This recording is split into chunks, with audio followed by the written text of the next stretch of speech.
Salut, aujourd'hui on revient vers vous avec quelqu'un qui a passé son année à interroger des candidats, mais aujourd'hui c'est lui le candidat, c'est lui qu'on va interviewer. Diplôme, hobby, envie, ambition, look. Christophe Barbier va y passer, c'est lui le candidat aujourd'hui. Salut Christophe Barbier. Salut David Abiker. J'ai le souvenir d'un entretien qui m'a marqué, avec un souvenir précis du recruteur qui ne m'a pas recruté. C'était pour un job d'été et il s'agissait d'être manutentionnaire dans une sorte de magasin en gros. Et j'avais 14 ans, je devais faire 12 kg et demi. J'étais musclé comme un sandwich SNCF, comme chantait Renaud.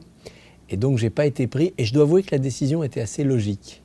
Mais je m'en souviens, non pas parce que j'ai pas été pris, j'étais ravi, puis après je suis allé travailler dans des archives, c'était beaucoup plus intéressant, mais parce que je me suis rendu compte à quel point l'entreprise, le recrutement, la vie active était d'une brutalité de marché. Et là notamment, il fallait avoir des muscles pour porter des cartons. Pas de muscles, pas de cartons. Moi, je suis assez attentif quand je vois des candidats qui ont passé des concours, parce que je sais ce que c'est que la violence d'un concours et donc l'épreuve psychologique que ça peut être. En revanche, je m'inquiète pour le pays que nous sommes, qui oblige les jeunes à avoir de plus en plus de diplômes et qui rend les diplômes de moins en moins efficaces, de moins en moins garantis pour ce qui est de trouver du travail. On est en train de demander aux jeunes de passer des diplômes, de passer des concours, donc de se faire une violence à eux-mêmes, alors que derrière, ça n'est plus forcément un passeport automatique pour l'emploi.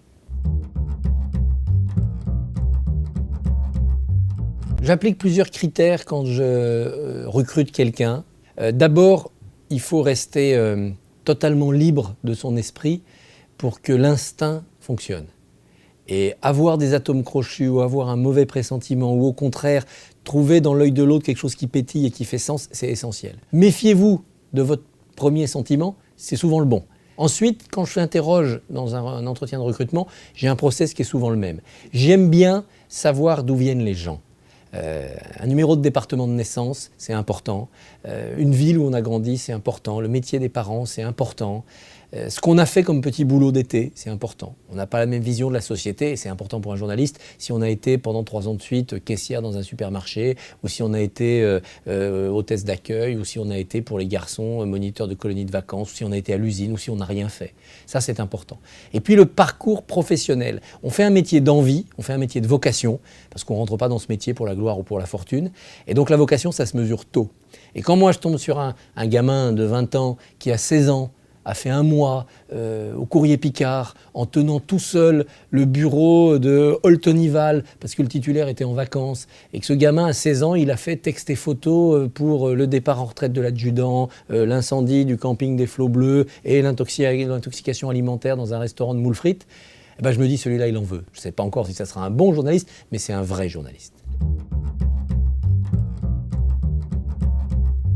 Je suis très attentif aussi à des choses qui sont interdites.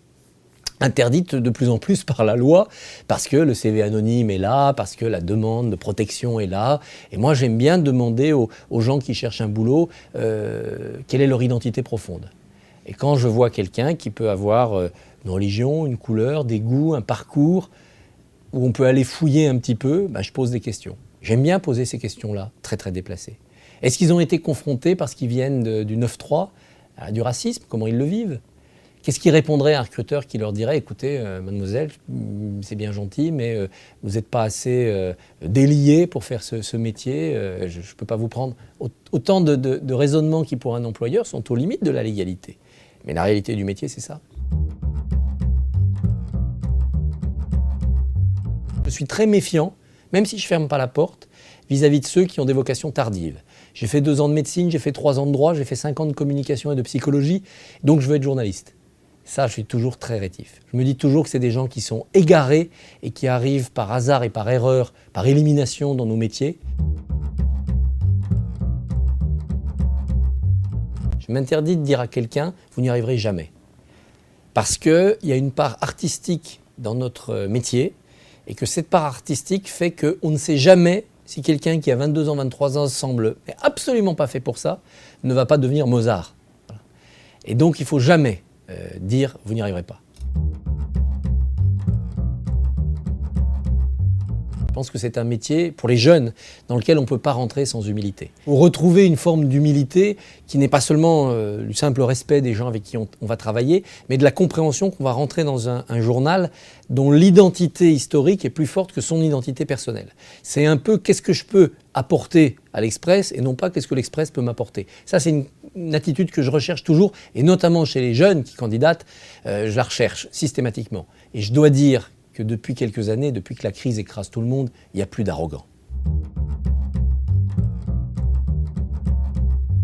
Une autre chose qui est rédhibitoire pour moi, c'est le massacre de la langue française. Et donc moi, je reçois des CV où il y a plein de fautes d'orthographe, je reçois des candidats qui n'arrivent pas à s'exprimer dans un français correct. C'est juste pas possible. Je ne peux pas faire entrer dans une rédaction comme celle de l'Express quelqu'un qui ne maîtrise pas la langue française. Alors il y a de grands journalistes qui sont fâchés avec l'orthographe, mais au départ, désolé, moi j'ai besoin de jeunes journalistes qui sont déjà dans une pratique correcte du français. Pas besoin d'être Vaugelas, mais il faut, sujet, verbe, complément, il faut quand même maîtriser. Je pense que tous les hobbies de tous les apprentis journalistes ou de tous les candidats journalistes sont décisifs. Et moi, je commence souvent les entretiens d'embauche par le bas du CV, en disant « Tiens, vous avez fait 8 ans de guitare, vous vous produisez avec des amis, vous donnez des cours, vous composez. Ah tiens, vous êtes à la 15e année d'équitation, vous avez fait de la compétition, c'est quoi un cheval pour vous? Qu'est-ce que vous allez en faire plus tard ?» Je pense que c'est fondamental dans une psychologie, dans une construction personnelle, le hobby. Par ailleurs, je dis toujours aux journalistes, notamment aux jeunes, c'est une de vos spécialités. Si vous avez un hobby depuis un certain temps, vous en êtes un spécialiste, un pratiquant spécialiste. Mettez-le en avant. Vous aurez une longueur d'avance sur vos collègues et vos concurrents pour avoir une idée de sujet, pour avoir des infos. Vous avez déjà des contacts dans ce domaine-là. Ce hobby n'est pas hors de votre vie professionnelle. C'est une partie de votre vie professionnelle, puisque journaliste, on l'est 24 heures sur 24. Les hommes politiques ont appris à ne pas dire ce qu'il ne faut pas dire. Et c'est ça qu'on peut apprendre de leurs prestations télévisées. Comment, dans un entretien, ne pas avoir la tournure de phrase ou ne pas délivrer l'information qu'on voulait vraiment garder secrète parce qu'on sait que si on l'avoue, si on le lâche, eh ben on va être affaibli dans sa candidature. Donc c'est quelque part un apprentissage au mensonge par omission, et un apprentissage défensif. Les hommes politiques sont des experts en lignes Maginot. Et donc voilà, ils vous apprennent, si vous regardez ce qu'ils font, à construire des bunkers, des forteresses, des lignes Maginot. Et là, l'intervieweur, le recruteur, n'arrivera pas à passer. Et derrière, votre secret sera gardé. Par ailleurs, les politiques ne cachent pas tout, parce qu'évidemment, une partie de leurs erreurs sont inoubliables, mais c'est des modèles de résilience. L'homme politique absolu, c'est le scorpion qui est toujours vivant après une explosion atomique.